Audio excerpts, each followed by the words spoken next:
genre signal mining. Right now, we know, for those of us who've been deep in Facebook and the recent changes, Facebook no longer supports the interest-based targeting that authors used to use. Yes, there are still some targets that still remain, but for most of us, if you have a comp author that used to work every time, it's no longer there. So we know Facebook has switched thanks to the new Andromeda algorithm.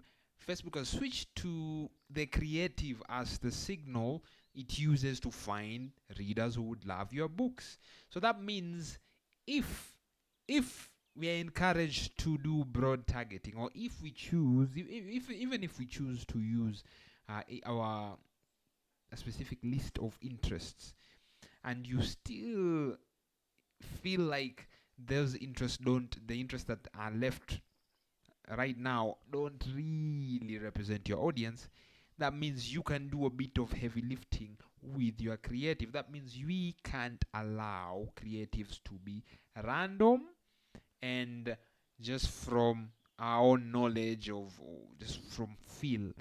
That's why data is needed. So this is a cozy mystery data mining session. So what we did is this. I went to there are two areas you need to be, wait just a minute.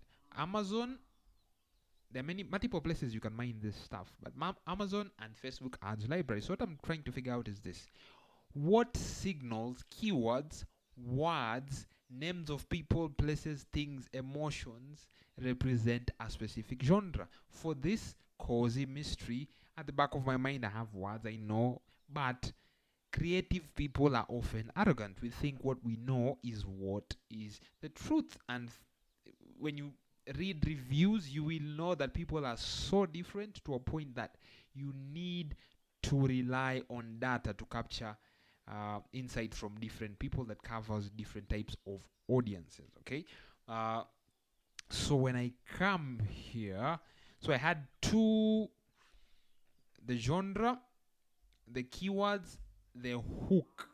Okay, so what I did, I came here, searched for cozy mystery. So there is found this author here, perfect for fans of Janet Evanovich. This is a technique most of us have been using it for years if you've been running ads. Okay, comp authors, comp if you are running a marketing ad, I mean their own info products. Market, you look for Gary Vaynerchuk, anyone who is a comp, and you hope they're active on Facebook, and you hope Facebook will find that audience. So I've put them. Actually, that's the name. I think I messed up the name. Or genre author. So let's assume you are new to the genre. You've never written or sold or advertised any cozy mystery books. So you need to figure out the authors who are dominating that niche, or at least authors that are being quoted by other authors who are advertising, or are being quoted by other readers on social platforms, Goodreads, on Facebook. So for certain genres, by the way, for certain genres, it will be hard to find reader sentiment on Facebook, because on Facebook you almost always find either romance or romantasy groups, and those readers are very active on Facebook. But for other genres, you'll find next to nothing, like action thriller, Jack Reacher, next to nothing. But probably Goodreads would help. Okay, so I copied that and I continued on the ad library just to find more keywords. So for me, it's easy. When I read a line, like a paragraph like this, it's easy for me to pick up what needs to be taken into my spreadsheet, because I've been at it for long. So I'm still trying to figure out a way of helping someone who's never done it before to know. For example, throw in a hot private investigator. This is something related to, it's almost a genre identifier, private investigator. Okay, I don't you could say it's a trope, but it's kind of a stretch to say that, but I just added it there. Okay, so anything that will help Facebook know what type of book it is. So here. Okay, I took that, went to the next one. I think I also found a comp author. This one is, where is it? Okay. How many comp authors? 1, 2, 3, 4. I know Amanda Lee. I like this because these are indie authors. Someone is using indie authors as comp authors. These are top selling authors. And if you're using the old school interest targeting, you probably won't be able to find Amanda Lee as an interest or Steve Higgs. But these people, Amanda writes, I think, paranormal mystery. I'm not sure if it's cozy, but it's paranormal mystery. So I'm gonna copy all these names and I'm gonna put them here. Genre authors: Amanda Lee, Richard Osman, and I put them there. So that is why authors that you'd normally not think of, some other author who's advertising has already found them for you. So the danger of doing it this way also, doing it this way specifically rather, you'll all end up targeting the same people. So you need to expand where you look for this. So reviews will get you names. Goodreads is easier to scrape than Amazon, so but you can just copy and paste from Amazon. Let's see anything else. These are laugh out loud funny. Emotions. A book is just emotions packaged in paper or a Kindle. Okay, so if I want someone who wants to laugh out loud and read something funny, Facebook somehow has a way of finding them if I put it there. So I also put it laugh out, wait, just a minute. Laugh out loud mystery. So emotions associated with the genre. Romance, you'd get things like angst, things like revenge. Romance authors are really good at this, finding emotions, because it's romance, right? But it's there in every single book, no matter how dry the genre seems. Okay, just a minute. Just another day. Let's see any other person. A.R. Winter. Now, this author is really advertising, and her book has lots of reviews, so she's dominating. Okay, let's see these things here. Banter, cozy mystery. I love Lindsay Buroka books. And also, just to show you what I'm talking about, sometimes a reader won't know the genre they want. They'll just search books with banter. Just a minute. Books with banter. Okay, banter, Reddit, or laugh out loud books. Here's an older search: easy reading, fast paced, read in a day, Reddit. You'll find people searching books by, it's hard to describe what category these are. For this one is not an emotion per se. It's how the experience of consuming the book. Fast paced books. I can read, so I can reach, what's the, a book you can read in a day or in one sitting. Page turner to get out of my whatever that is. Easy reads. Okay, so you'll find someone searching what are any laugh out loud books. There you go. So people are actually searching books with great banter. So this guy does not, okay, romance. Okay, so you could add romance book with great banter. So you're looking for someone who wants a book with great banter. Does Facebook know how to find them? Top quality banter bickering books. You see, it's a thing. It's the experience, specific words and phrases. The more you just create a master column and just put all these types of words there. Okay, you can classify them as emotions, experience of reading the book, etc, etc, etc. All right, where were we? Oh, happy day. So when you go down here, these are tropes, right? Stolen from this style, stolen from romance writers. But I've also seen this in the fast moving consumer goods when they are listing ingredients, or people advertising foods. so you can cross-train styles from different industries. So close-knit friendships, hilarious banter, small-town feels. So all these keywords, who done it, all these keywords, put them in your spreadsheet. You are new to a genre, you don't know what's what, so you're gathering as much data as possible. Also, just look at this image, just a minute. The emotions we've written here can be used, if you are AI positives, can be used to create ad images that represent that specific emotion. And the Facebook, the anatomy of a Facebook ad, 80% of it is the ad image. Okay, so if the central emotion you're trying to capture and sell to people is captured in a word in the primary text versus is captured within the image, which is 80%, you'd have a better chance at reaching that person when that emotion is captured in the image as well. And AR Winters does this well. She uses AI. You know, AI is a religion nowadays. Anti-AI, AI positive. You'll fight it off eventually. One will come up on top maybe the next 20 years or 50. Anyway, you see, fans of Stephanie Plum or Plume, how do you pronounce that? We love this. Addictive from start to finish. Okay, so look at the face. This is funny, even if she didn't put all this, right? It's funny. Cat, the face of the cat and the lady here, it's identical. Grandma, explosion. So I bet you, if you had 5 different images with different keywords here that capture different emotions, like sweet and sad and funny, they could be expressed differently in images.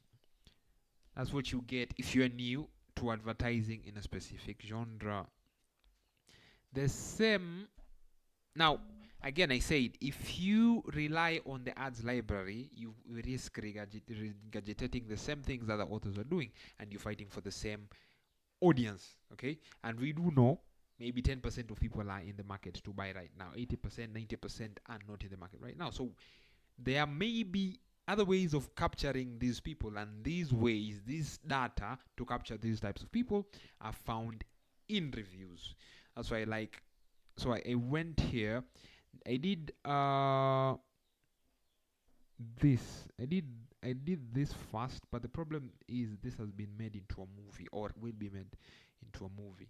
But the number one and number two books on these charts, I usually avoid them, because if it's been made into a movie, the audience is skewed. It's not the same audience you'll be trying to reach if you're advertising in the same genre.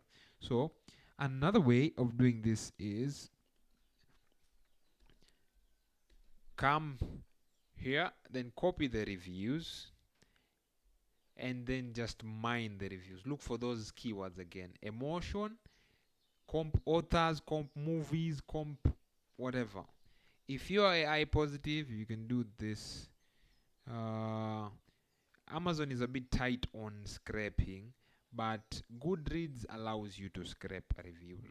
Okay, you scrape reviews and you find insight en masse, because you know what you're looking for. So I actually did this: copy and then go to your favorite AI thing. So what I did is I copied the thing, and my page does not want to load. Why don't you want to load? Slow internet. Or you could go to Facebook, search for the same genre, cozy mystery, and then look for sentiment from people, not from authors, from readers, if possible. For most of us who are not in romance or big genres, it will be hard to find these types of conversations on Facebook. So Goodreads is for me, Reddit is for me, for that type of mining. Mining is a fancy word. Just picking through people's comments to find these. All right. Words like whodunit, charming, delightful, pleasing atmosphere, believable characters, endearing personalities, Florida setting. This might seem simple, but Florida setting, I've seen authors take 8 book series on specific locations. Florida books, coastal Florida books, because there's a certain emotion. Again, a book is an emotion packaged in a piece of paper. So there's a certain emotion that comes with specific places. Coastal, Florida. So Florida setting, sunny summer, all these are emotions you could use in an Facebook ad to tell Facebook to find a certain type of reader. Quirky characters, easy reading. We already talked about this. Cute. Now all these I found in reviews. So what I did, as the I thing opened, what I did is I came here and I pasted all the reviews, and then I told it I gave it the data I'd already manually corrected. I'm using keywords to help Facebook identify cozy mystery audiences, because right now you can target as we used to back in the day. So I'm giving it context. The creative, including copy, is the new targeting. So I've been doing genre signal mining. Here's an example of what I've gotten so far. I gave it an example. Did I give it an example? Yes, I gave it an example. So I came here, I did this. Send my love to your new lover. Pop, copied, went back, gave it the example. It understands the formatting even if it's broken when I just copy it like that. And then I told it, here's more Amazon reviews I need you to mine for more if you can find them.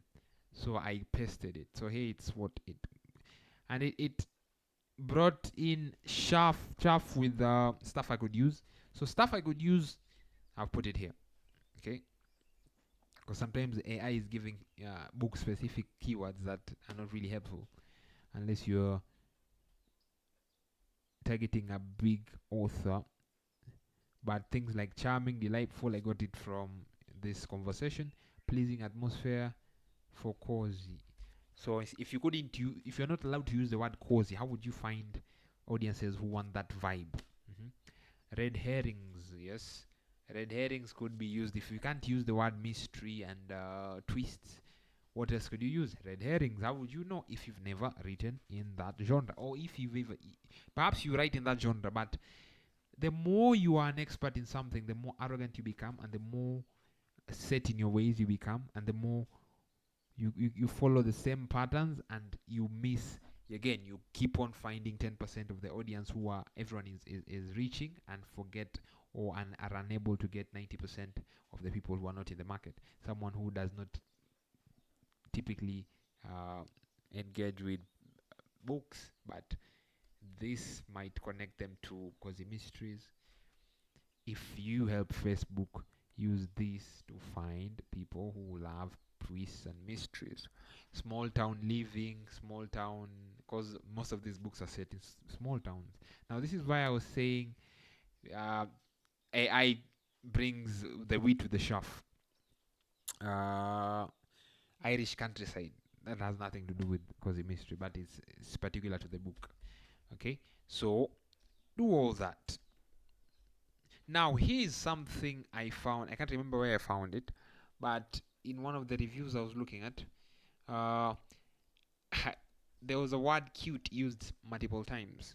Okay, me, from how I speak, I would never use this word. I usually rarely use this word cute, but from content I watch, from reading, I've seen it used in cozy mysteries. I've seen it used in romance. Okay, now if I was sitting down to write ads for a cozy mystery book, I would probably not use this word, and in my arrogance, I would miss this audience.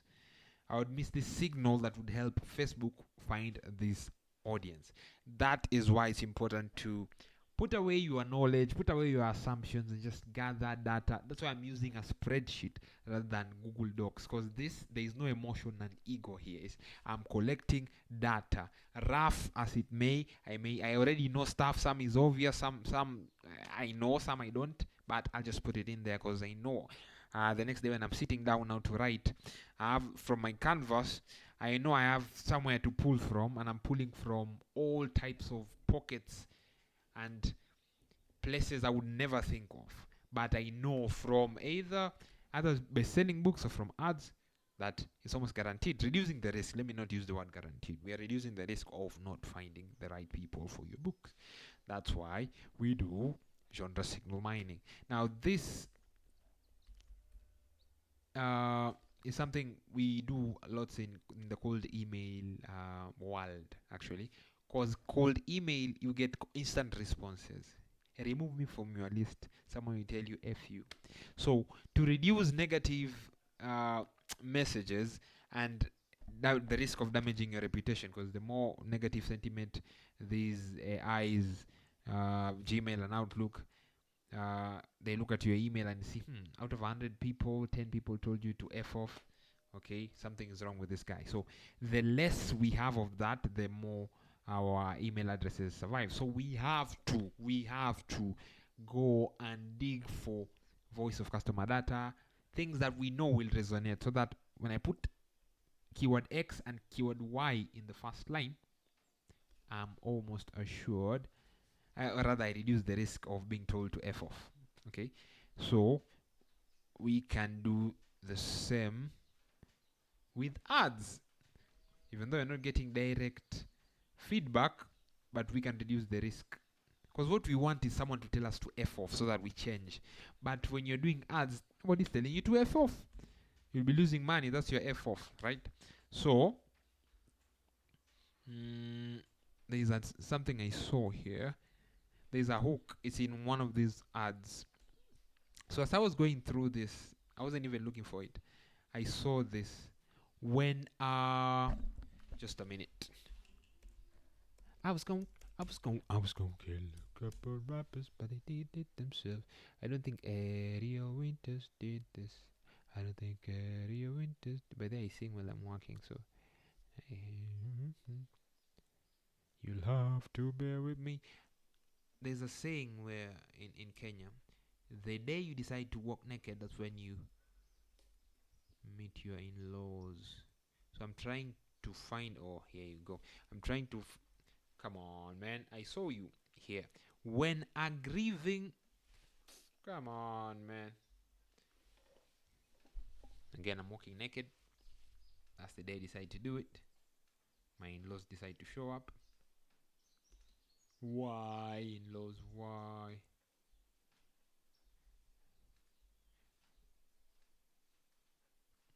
When a grieving. Here's where I am.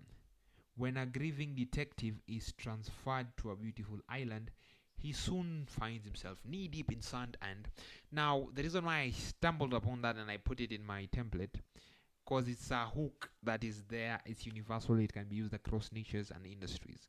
When X does Y, J happens.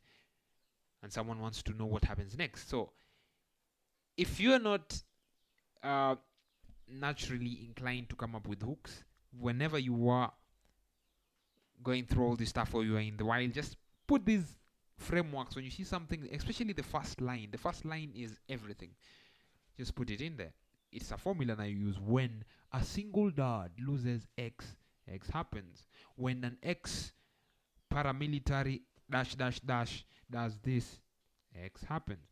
When an ex assassin decides to retire in the small town of X, Y happens. Okay, so all this, now when you get to the point where you are writing ads, you can use this as the base for writing the description, where the description maybe a sentence will be visible to the person seeing the ad, but you can put in, I think, 250. I have to confirm, but you can put in 250 words. And Facebook, the algorithm is reading those words and using it to find your audience. So I like to collect this so that when I'm writing and creating, it's easy to know what to put where. So if you would like to see another video where I'm using this stuff to actually create ad creatives, drop me a line. There's something I promised to do, but it skipped my mind. The first video didn't have audio, but when it comes back to me, I'll record it.